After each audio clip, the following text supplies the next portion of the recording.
Hi, this is Trevor Conkergood. Welcome to Sunset Stitches. It's Free Font Friday here at Sunset Stitches, and the latest free font of the week is called Lazy Dog, and it's a cool script font. And so I thought I would make a video today to talk a little bit about some of the tips and tricks on getting the spacing just perfect when you use a script font, and also a little bit about kind of the size possibilities, because when you have a font that's very kind of thick and thin in areas, you want to get the sizing just right. And if not, I can show you how to change the style of stitching from a satin into, let's say, a pattern fill. And so if you're ready to get started, I'm going to go ahead and pop on my workspace nice and big like this. And so this is the font of the week. It's called Lazy Dog, and we suggest that you use it around 0.8 of an inch, up to perhaps as much as 2 inches. Before you'll need to split those, until you'll need to change your satin to a pattern fill. I'll show you how to do that. But these are all the letters, and this is just a stitch out of my, size test that I like to make sure I know what sizes to suggest and that it embroiders well. And so, yeah, if I bring up my Floriani software, I've got the design open, and if I click on my text tool and I start a new text segment, it's just going to put down the words my text, because that's the default. And of course, then you would come in and select in your properties box and change the text and type in whatever letters that you want to. And so I can make that say Trevor. So here's the thing. I'll zoom in a little closer so you can see whenever you use a script font, you're going to need to take a little moment to just observe the spacing and make sure that there aren't any errors. And I think it's pretty obvious that there's too much space between the E and the V. And I can click on the handle that's in between the two, and I can solve that by just bringing the VOR over like that.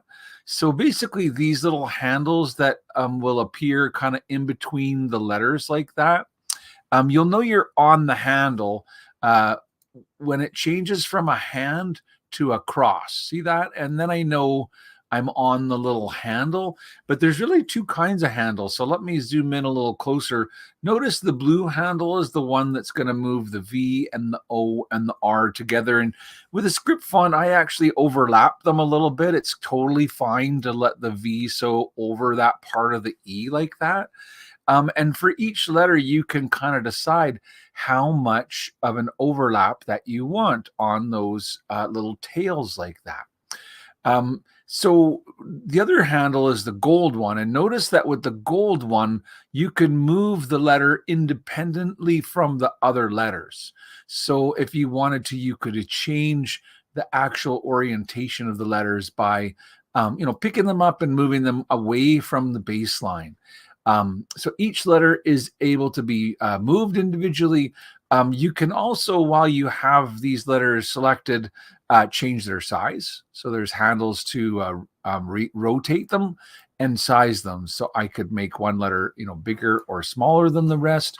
I could rotate, that one letter to be on a different rotation. And so it's quite interesting how you can modify that script word into a totally different arrangement like that. And so once again, I think the handles are the key for that. And a lot of times what happens is after we let go of the text, then people aren't sure how to get those handles back. Because if I click on the empty workspace, I'll have nothing selected. Now, if I click on the word Trevor, it will select it, but I don't immediately get those little handles. What I get is the selection box, that I could use to resize the text to be bigger or smaller, or I could use that to change the location of the text. But if I want those handles, what I need to do is right click. And then I go into the option for edit text. And that's when you get the little handles. And now you've got the ability to make those kind of adjustments that you have using, based on the tools that are there. So it's interesting to know that you can change that. I guess the other thing that kind of was interesting about the stitch out that I made was, I did the word lazy dog kind of in that, 40 millimeters, or if you were in inches, that would be like 1.6, but if you get much larger than that, the satin columns become kind of long, and really what you're talking about is you could use your ruler to measure, how wide is the widest part. And here you can see it's like 0.35 of an inch. If I measure that in a metric number, it'll say almost 9. And that's really a max. Once you get to be kind of, going beyond 8, the stitches can be difficult to, I guess, the main concern is that they could become broken, easily. And so they look nice, but there's a maximum to it. So between 5 and 6, they look great. 4, 3, 4, 5, 6.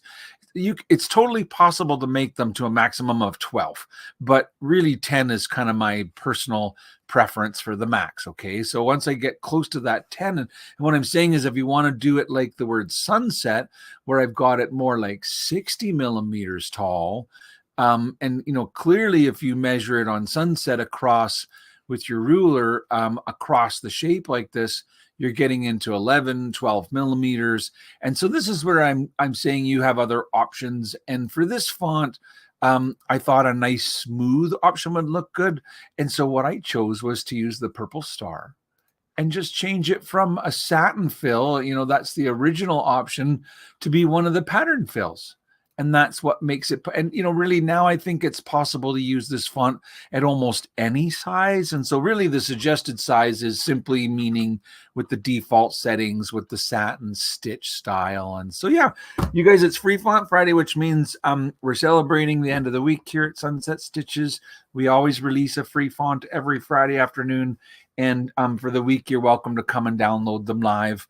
Of course, we'd love to have you as a member of our FTCU workshop classes. I do 2 new classes every month and a new challenge every month. And this month, the challenge is the Spiral Design Challenge. Let me take that back. It's the Ripple Design Challenge. Spiral was 2 months ago.